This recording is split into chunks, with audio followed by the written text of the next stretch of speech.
Imagine uma pessoa comum, não um santo, não um mestre, não alguém especial. Apenas alguém que começou a estudar um pouco mais, a refletir, a questionar a vida, a existência, o sentido de tudo.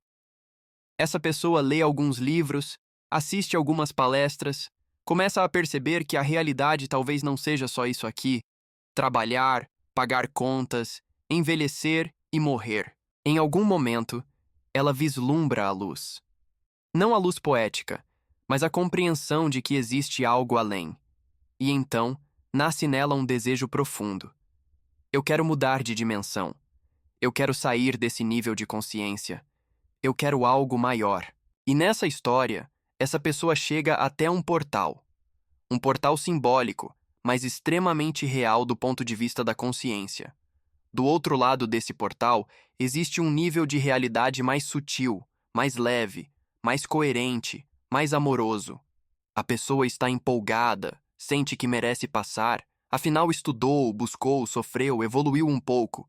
Mas quando ela chega diante do portal, existe algo que ela não esperava, uma espécie de alfândega, onde estão os guardiões dos portais.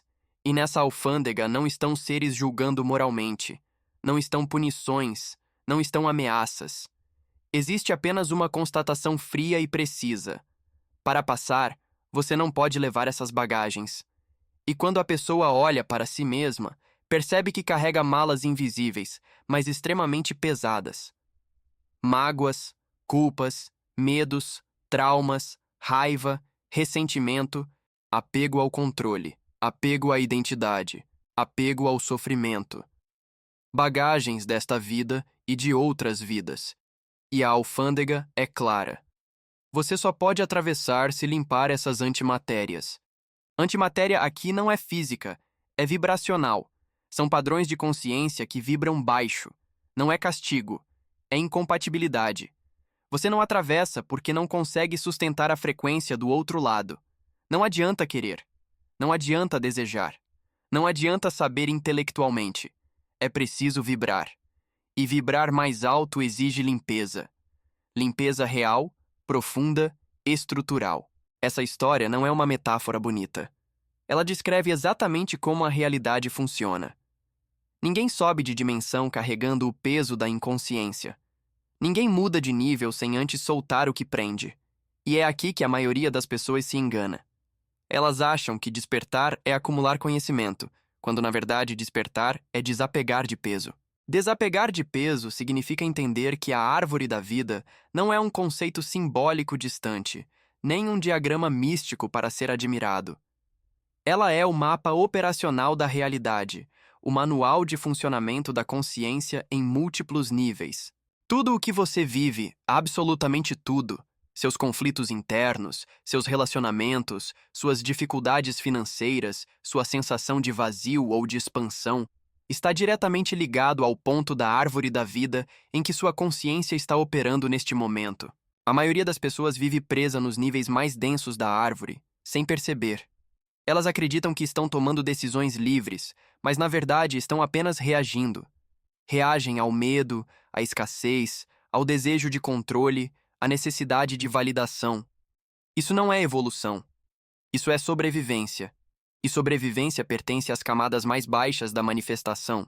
A árvore da vida descreve como a consciência se fragmenta, se densifica e depois, lentamente, precisa fazer o caminho inverso.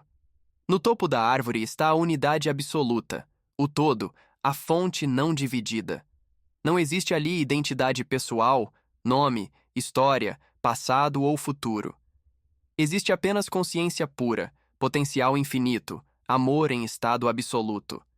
À medida que essa consciência se emana, ela cria níveis, filtros, frequências. Cada nível permite uma experiência diferente da realidade. Quando a consciência desce, ela ganha forma.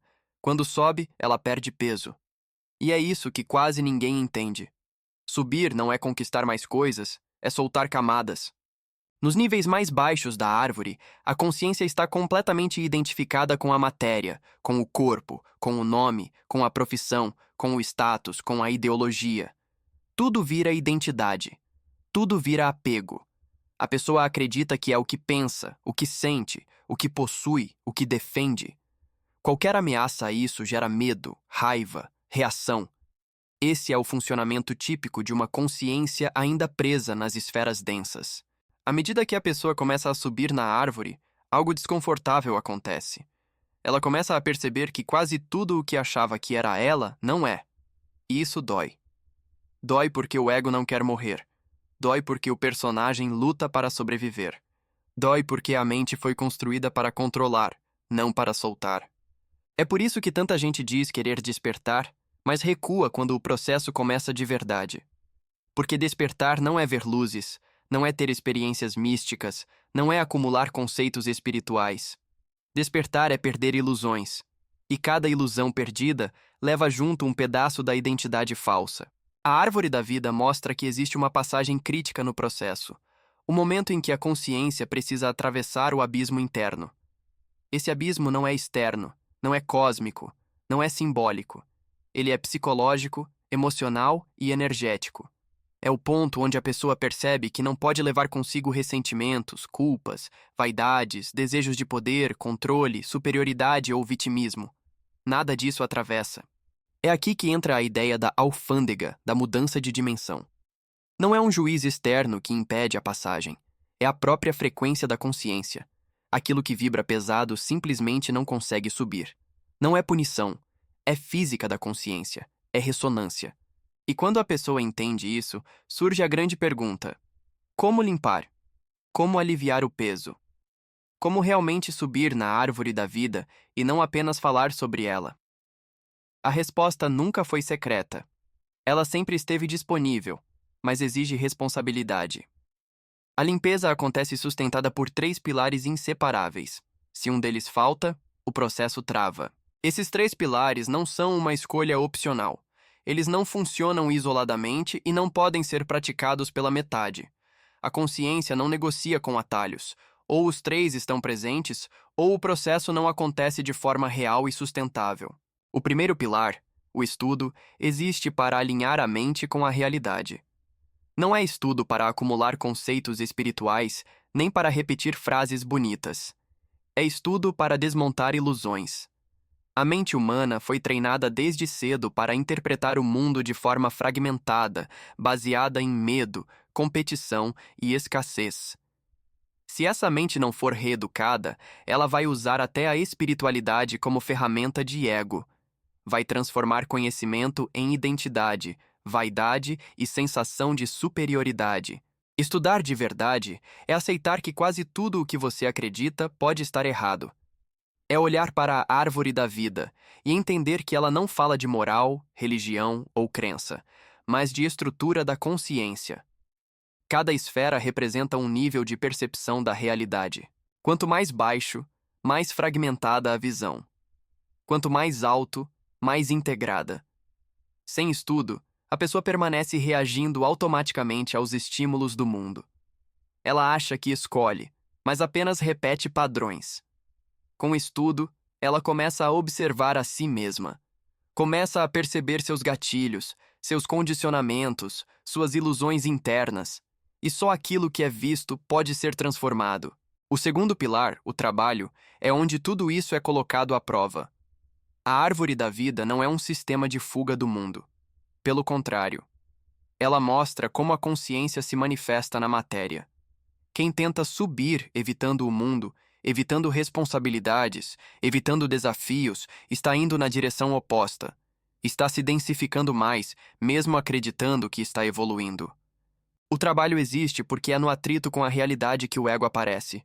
É ali que surgem a impaciência, a necessidade de controle, a frustração, o orgulho, o medo de perder. Cada situação cotidiana é um espelho exato do ponto da árvore onde a pessoa está operando. Não existe acaso nisso. Quando a pessoa trabalha com consciência, o trabalho deixa de ser apenas sobrevivência e vira instrumento de limpeza. Cada desafio vira oportunidade de alinhamento. Cada dificuldade mostra exatamente o que ainda precisa ser solto. Fugir do trabalho é fugir de si mesmo. O terceiro pilar, ajudar, é o mais poderoso e, ao mesmo tempo, o mais mal compreendido. Ajudar não é salvar ninguém. Não é se sacrificar. não é se colocar acima ou abaixo. Ajudar é reconhecer a unidade. É agir sabendo que não existe separação real entre você e o outro. Na árvore da vida, quanto mais a consciência sobe, mais ela se afasta da ilusão do eu separado. Ajudar dissolve essa ilusão na prática. Quando você ajuda de forma consciente, sem esperar retorno, sem necessidade de reconhecimento, você está alinhando sua ação com a própria dinâmica do todo. E aqui existe uma lei que quase ninguém aceita. Não existe pagamento direto ao todo. Não existe moeda espiritual. O todo não cobra, mas também não se engana. A única forma de alinhar-se com ele é agir como ele agiria. E o que o todo faz o tempo todo? Expande, sustenta, organiza e cuida da totalidade. Ajudar a si mesmo é limpar suas distorções internas, seus medos, suas ilusões. Ajudar os irmãos é facilitar o caminho deles, reduzir sofrimento, compartilhar clareza quando solicitado. Isso não é altruísmo romântico. Isso é engenharia da consciência. A árvore da vida deixa claro que a provisão do todo é infinita, mas ela flui apenas através de canais desobstruídos. Quanto mais peso, mais bloqueio. Quanto mais alinhamento, mais fluxo. Não existe privilégio, não existe exceção. A lei é igual para todos. É por isso que não adianta querer mudar de dimensão, mantendo os mesmos padrões emocionais, os mesmos comportamentos reativos, a mesma visão limitada de si e do mundo. A frequência não sobe porque a pessoa deseja. Ela sobe porque a pessoa se torna compatível. E compatibilidade não se constrói com discursos, mas com prática diária. Com escolhas pequenas, repetidas, coerentes. Com a coragem de olhar para dentro e admitir onde ainda existe apego, medo e controle. A árvore da vida não julga.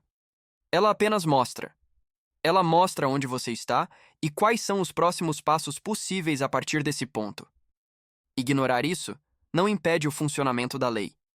Apenas mantém a consciência girando no mesmo nível. E quando a pessoa finalmente entende isso, algo se aquieta por dentro. A busca desesperada por respostas externas diminui. A necessidade de aprovação desaparece. Ela entende que a travessia não é coletiva no início. É íntima, é interna e intransferível.